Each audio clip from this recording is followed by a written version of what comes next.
Good day. I am Dr. Eliezer Daet. I will be discussing to you the physical examination on cardiovascular system.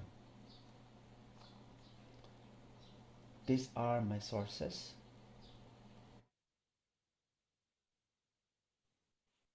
Ma'am, will share na po the next video po, ma'am.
Preparation for cardiovascular examination. Perform procedure in a quiet room. Adequately expose the area to be examined. If the patient is male, strip to the waist. Use a piece of cloth or towel to cover a woman's breast. Examine the patient in any of the following positions as needed: supine, sitting and then leaning forward, lying on his left side to enhance subtle findings. Arrange the light source to shine from head to foot or from foot to head of the supine patient. Sit or stand on the right side of the patient and proceed with the examination by simultaneous inspection and palpation followed by auscultation. Inspection and palpation of the neck vessels. Inspect the neck for venous distension. Position patient in an examining table or bed which can be tilted upward at the hips.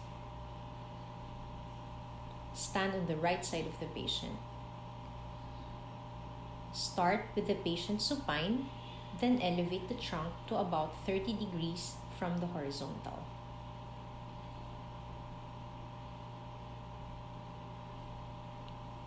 Turn head slightly to the left.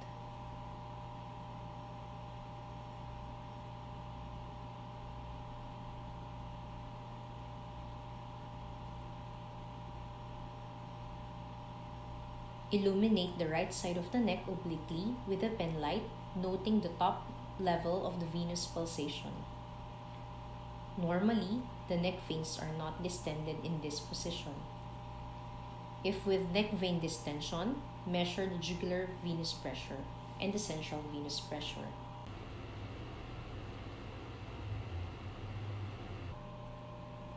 For the measurement of central venous pressure, place ruler 1 on the sternal angle and align it with something in the room that you know is vertical. Place ruler 2 at an exact right angle to ruler 1.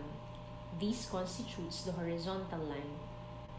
Move ruler 2 up and down, maintaining horizontal position so that its lower edge rests on the top of the jugular distension.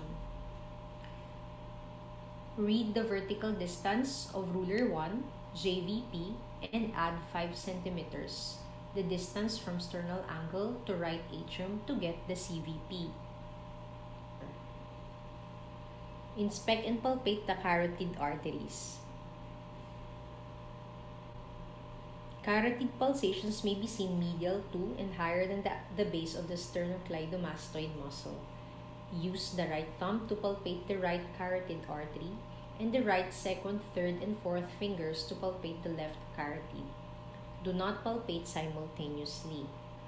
Describe carotid arteries as to the amplitude of pulsation, strong or weak, rhythm, regular or irregular, equality of pulsation, consistency of the walls, soft or rigid. Inspection and palpation of the precordium.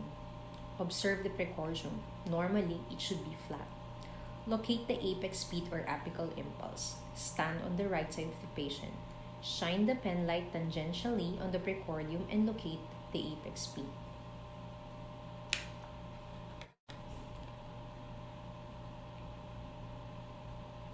Place the finger pads of the second and third digits over the visualized apex beat and note its amplitude and rhythm. If apex beat is not visible, palpate by laying the palmar aspect of the right hand within the vicinity of the usual location of the apex beat.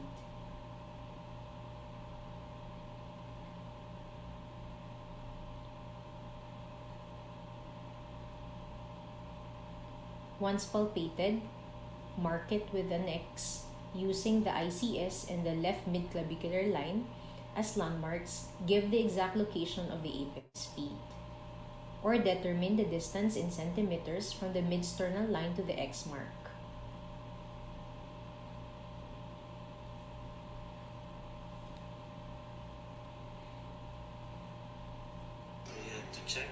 And then check for heaves. Descriptions of a normal apex beat. As to the location, usually it is at the 5th, occasionally 4th ICS at or 1 to 2 centimeters medial to the left midclavicular line, or 7 centimeters from the midsternal line. As to the size, it is 1 centimeter by 2 centimeter or less than 2.5 centimeters in diameter. As to the amplitude, it is normally a gentle tap. Describe the precordium as to: number 1, a dynamic. Apex beat is not visible but may or may not be palpable. Dynamic. Apex beat visible and palpable but normal in size and amplitude. Hyperdynamic. Increased diameter and amplitude of apex beat associated with rocking movement or heave of the precordium. Auscultation of the precordium. Reminders during auscultation. It should be performed in a quiet room. Both the examiner and the patient should be relaxed. Conversation by both patient and examiner should be avoided. Count the heart rate and identify the rhythm. Position patient as in palpation. Place the diaphragm or bell of the stethoscope over the apex and count the rate per minute. The rate varies normally from 60 to 100 beats per minute. Describe if the rhythm is regular or irregular.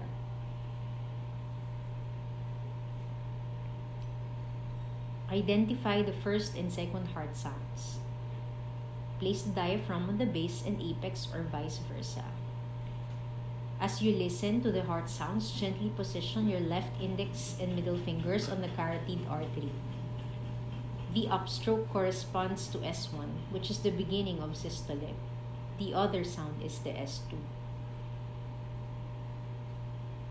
Listen for S1 and describe its intensity. Is it normal, soft, accentuated?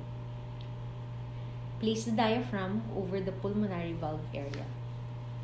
Ask the patient to take a long deep breath, and towards the end of inspiration, listen for the splitting of S2.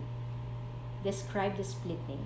Is it normal or physiologic, wide, fixed, or paradoxical?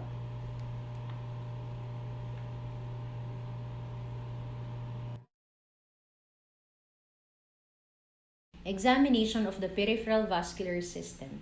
To assess the function of the peripheral blood vessels by proper inspection and palpation of the upper and lower extremities as to size of arms and legs, symmetry, swelling or edema, changes in the skin and soft tissues, nails, deformities, and lesions. To assess the peripheral arterial blood flow by palpating for temperature of both upper and lower extremities.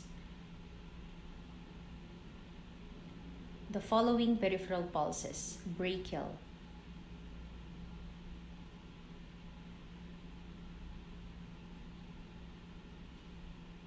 radial,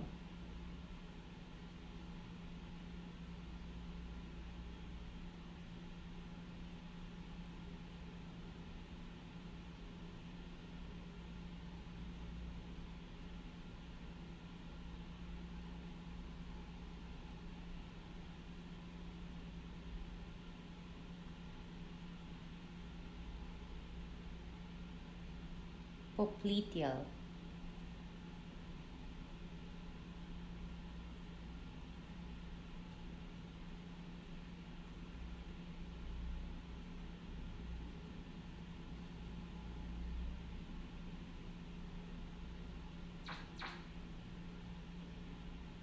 and dorsalis pedis.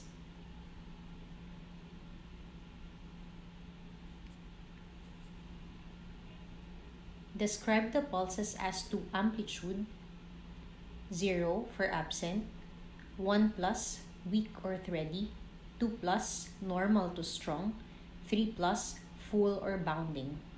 As to the rhythm, is it regular or irregular?